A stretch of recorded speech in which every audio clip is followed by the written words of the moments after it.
भाग 8 में दोनों वैखानस कहते हैं कि हे राजन, जिस आश्रम की, जिस तपोवन की सारी विघ्न बाधाएं थी, उनका आपने अंत कर दिया है। आप स्वयं आश्रम में पहुंचिए और वहां पहुंचकर आप देखेंगे कि तपोवन कितना शांत है और आपकी जो धनुष की प्रत्यंचा खींचने से चिन्हित जो भुजा है, ये किस प्रकार से इस संपूर्ण तपोवन की रक्षा कर रही है। आप स्वयं जाकर वहाँ पर देख लीजिए। यहाँ रह के आपको इस बात का एहसास नहीं होगा, लेकिन जब आप तपोवन में जाकर इस चीज़ को देखेंगे तो आपको पता लग जाएगा कि आपकी ये जो भुजा है, यह किस प्रकार से इस संपूर्ण तपोवन की रक्षा करती है। राजन कहता है, अपि सन्निहितो अत्र कुलपति, क्या महर्षि कण्व यहाँ पर उपस्थित हैं? वैखानस कहता है, इदानीम एव दुहितर शकुंतलाम अतिथि सत्काराय नियुज्य देवम अस्या प्रतिकूलम समयितुम सोम तीर्थम गते। अभी अभी अपनी पुत्री शकुंतला को अतिथि सत्कार के लिए नियुक्त करके भाग्य के द्वारा इसके लिए जो दुख लिखित है उसका नाश करने के लिए वो सोम तीर्थ पर चले गए हैं। अर्थात नाटक में कालिदास ने यहाँ पर एक नवीन कल्पना की है। दुष्यंत और शकुंतला दोनों का यहाँ पर जो संयोग होता है, उसके बीच में जो कण्व ऋषि की एक बाध्यता है, उसको खत्म करने के लिए उनको यहाँ पर सोम तीर्थ भेज दिया गया है। महाभारत की कथा में और पद्म पुराण की कथा में इस प्रकार का कोई उल्लेख नहीं मिलता है। इसलिए ये कवि की एक नवीन कल्पना है कि शकुंतला और दुष्यंत के मिलन में कोई बाधा उपस्थित नहीं हो, इसके लिए उन्होंने कण्व ऋषि को पहले ही सोम तीर्थ भेज दिया है। वैखानस कहता है, साधयामस तावत, चलो ठीक है, हम लोग यहाँ से चलते हैं। इति सह शिष्यो निष्कांत है, इस प्रकार से दोनों के दोनों शिष्यों सहित वहाँ से निकल जाते हैं। राजा कहता है, सूत नोदयन अश्वान, घोड़ों को चलाइए, रथ को हाँकिए।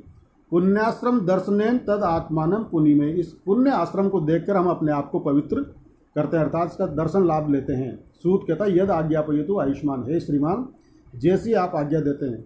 इति भूयो रथ वेगम निरूपयति, इस प्रकार से वापस रथ के वेग को देखते हैं, रथ की गति को देखते हैं। राजा कहता है, समन्ताद अवलोक के चारों ओर देखकर सूत, हे सारथी, एकथितो अपि ज्ञायते एवं अयम आभोगस तपोवनस्य इति, अर्थात चारों ओर देखने से इस बात का एहसास होता है कि ये तपोवन आश्रम की सीमा है।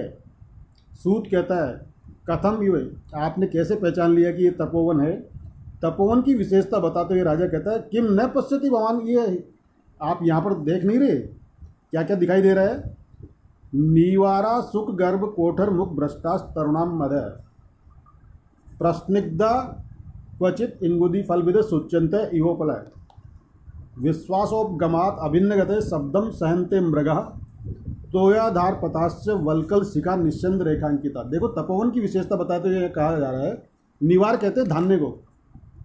पक्षी जो दाना चुग के आते हैं तो उसमें से कुछ भाग उनके घोंसले से अग्रभाग से ज़मीन पे गिर जाता है। तो निवार नाम का जो धान्य है वो तोतों के घोंसलों के मुख भाग से गिरकर पेड़ों के नीचे फैला हुआ है। अर्थात जितने भी यहाँ पर पेड़ है और उन पर तोते के घोंसले हैं, उनके नीचे निवार जो धान्य है वो बिखरा हुआ है। और क्वचित कहीं कहीं पर इंगुदी फल विदे, इंगुदी नाम के फल को तोड़ने वाले उपल मतलब पत्र सुच्यंते दिखाई दे रहे हैं। प्रस्निग्धा अत्यंत चिकने, अर्थात इंगुदी के फल को तोड़ने के कारण जो चिकने पत्र है वो भी आसपास में दिखाई दे रहे हैं। और विश्वासोपगमात अभिन्न गते शब्दम सहन्ते मृगः, हिरण जो है वो आश्रम में रहने के कारण उनको इस बात की निश्चिंता हो गई है कि यहाँ हमारा कोई शिकार नहीं करेगा, हमें कोई हानि नहीं पहुँचाएगा। ये सोचकर वो बिल्कुल अभिन्न गति से, बिना डरे बिना भागे रथ की ध्वनि को सुन रहे हैं। अन्यथा होता क्या है, रथ की ध्वनि को सुनकर हिरण उसके बचाव में भागने लग जाता है कि कहीं कोई मेरा शिकार नहीं कर ले। लेकिन तपोवन में जो हिरण है वो इस बात से आश्वस्त है कि हमारा यहाँ पर कोई शिकार नहीं करेगा। ऐसा सोचकर वो यहाँ से भागते नहीं है। और तोयाधार पताश्य वल्कल शिखा निश्चंद रेखांकिता, ऋषि मुनि जब नहा के आते हैं तो कपड़े गीले कपड़े हाथ में पकड़ के लाते हैं, तो उससे जो जल की धारा बहती है वो सारे रास्तों में एक रेखा के समान दिखाई दे रही है। और जितने भी रास्ते हैं वो सारे के सारे वल्कल वस्त्रों की अंत भाग से निकलने वाली जल की धारा से रेखांकित दिखाई दे रहे हैं। इन सब विशेषताओं को देखकर ऐसा प्रतीत होता है कि ये पूरा का पूरा यहाँ पर तपोवन है। सूत कहता सर्वम उपपन्नम, सब कुछ ठीक ठाक है। राजा स्तोकम अंतरम गत्वा, थोड़ी सी दूर जाकर तपोवन निवासी नाम उपरोधो महाभूत है। तपोवन में रहने वाले जो लोग हैं उनका यहाँ का उपरोध नहीं होना चाहिए, उनके कार्य में किसी प्रकार की रुकावट नहीं होनी चाहिए। एतावती एव रथम स्थापय, इस प्रकार से आप रथ को यहीं रोक लीजिए। यावद अवतरामी, मैं नीचे उतरता हूँ। अर्थात राजा को देखकर तपोवन के लोग उसके आदर सत्कार में यहाँ पर आएंगे तो उनके तपोवन के कार्य में, तपस्या में बाधा उपस्थित हो जाएगी, इसलिए हम रथ को यहीं रोक लेते हैं और यहाँ से अपन दोनों पैदल चलते हैं। सूत कहता धृता प्रक्रिया, लगाम पकड़ लिए भाई उन्हें, अब घोड़े आगे नहीं जाएंगे। अवतरतु आयुष्मान, हे श्रीमान जी आप नीचे उतरिए। राजा कहता अवतीर्य, उतर कर। सूत विनीत वेशेन प्रवेष्टव्यानि तपोवनानि नाम है। ये तपोवन नाम की जो जगह है इसमें अत्यंत विनम्र भाव से हमको प्रवेश करना चाहिए। इदम तावत ग्रह्यताम, इसलिए आप इन सब चीज़ों को पकड़िए। इति सूतम आभरणानि धनुश्च उपनीय अर्पयति, इस प्रकार से अपने जो राजसी वस्त्र है उनको, गहनों को और धनुष को सारथी को दे देता है। सूत कहता है यद आश्रम वासी ने प्रति अवेक्ष्य अहम उपावर्ते तावद आर्द्र पृष्ठा क्रियताम वाजिने, जब तक आश्रम वासी हमें देखें इससे पहले ही मैं घोड़ों की थकान दूर कर लेता हूँ, अर्थात उनको निलाकर उनकी थकान दूर कर देता हूँ। देखिए अश्वशास्त्र जो लिखा गया है उसमें एक बात कही गई है कि यदि घोड़ा थक जाता है तो उसका पीछे का जो हिस्सा है, पीठ भाग है, उसके ऊपर आप पानी डाल दीजिए, उसको निला दीजिए पीछे पीछे से, घोड़े की थकान दूर हो जाती है। तो कहता है मैं पहले घोड़ों के पृष्ठ भाग पे पानी डालकर उनको थकान दूर कर देता हूँ। सूत तथा इति निष्क्रांत है। राजा कहता है ठीक है मैं ऐसा ही करता हूँ।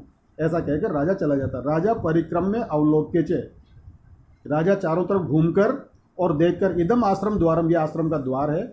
यावत प्रविशामी, तब तक मैं अंदर जाता हूँ। प्रविश्य निमित्तम सूचयन, अब राजा जब आश्रम के अंदर जाता है तो उसको शुभ शकुन होते हैं। क्या कहता है, शांतम इदम आश्रम पदम स्फूर्ति च बाहु कृत फलम यह अस्य अथवा भवितव्यानाम द्वाराणी भवंती सर्वत्र, अर्थात ये जो तपोवन है शांतम इदम, बहुत ही शांत है, सांसारिक विषय भोगों से अत्यंत दूर है। स्फूर्ति च बाहु, लेकिन मेरी जो दाहिनी भुजा है वह कंपायमान हो रही है, फरक रही है।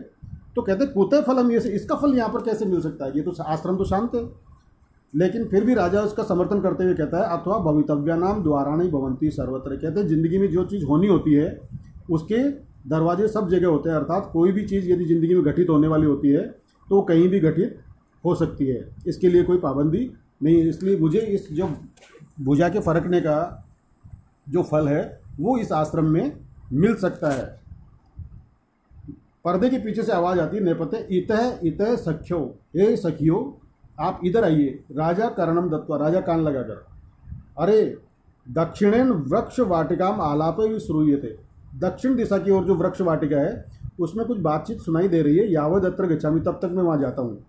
परिक्रम में अवलोक्य से, घूमकर और देखकर, अरे एतस तपस्वी कन्या, ये तो तपस्वी कन्याएं हैं। स्व प्रमाणानुरूपे सेचन गठेर बाल पादपेभ्य पयो दातुम इत एव अभिवर्तनते, अपने अपने शरीर के आकार के अनुसार छोटे छोटे घड़े लेकर वृक्षों में पानी देने के लिए वो इधर ही आ रही है। निपुणम निरूप्य, अच्छी तरह से देखकर, अहो मधुरम आसाम दर्शनम, अरे ये तो दिखने में बहुत सुंदर दिखाई दे रही है। तो राजा कहता शुद्धांत दुर्लभम इतम वपु आश्रम वासिनो यदि जनस्य दूरी कृता खलु गुणे उद्यान लता वन लता भी। देखो उद्यान में जो लता होती है, बगीचे में जो लता होती है, माली उसकी देखभाल करता है, उसमें खाद देता है, पानी देता है, और वन की जो लताएं होते हैं उनकी कोई देखभाल करने वाला नहीं होता है, तो दोनों में फर्क होता है। तो यहाँ राजा तपस्वी कन्याओं को देखकर एक कल्पना करता है कि शुद्धांत दुर्लभम इदम वपु, शुद्धांत कहते हैं महलों को, महलों में जो रूप सौंदर्य प्राप्त होता है, शारीरिक सौंदर्य प्राप्त होता है, ऐसा रूप सौंदर्य तो महलों में भी दुर्लभ है। अर्थात जितनी तपस्वी कन्याएं ये सुंदर है उतनी सुंदरता तो राजमहलों की कन्याओं में भी दिखाई नहीं देती है। तो कहते हैं आश्रम वासिनो यदि जनस्य, यदि इतनी सुंदरता आश्रम की कन्याओं में दिखाई दे रही है, आश्रम के लोगों में दिखाई दे रही है, तो इसको देखकर ऐसा प्रतीत होता है कि दूरी कृता खलु गुणे उद्यान लता वन लता भी, तो वन की लताओं के द्वारा उद्यान की लताएं हैं वो तिरस्कृत कर दी गई है। अर्थात यहाँ पर वन की लताएं हैं उनका महत्व ज़्यादा है, उद्यान की लताओं का महत्व कम प्रतीत होता है।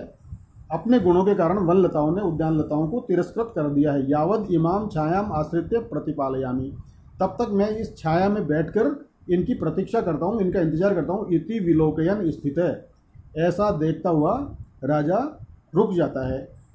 धन्यवाद।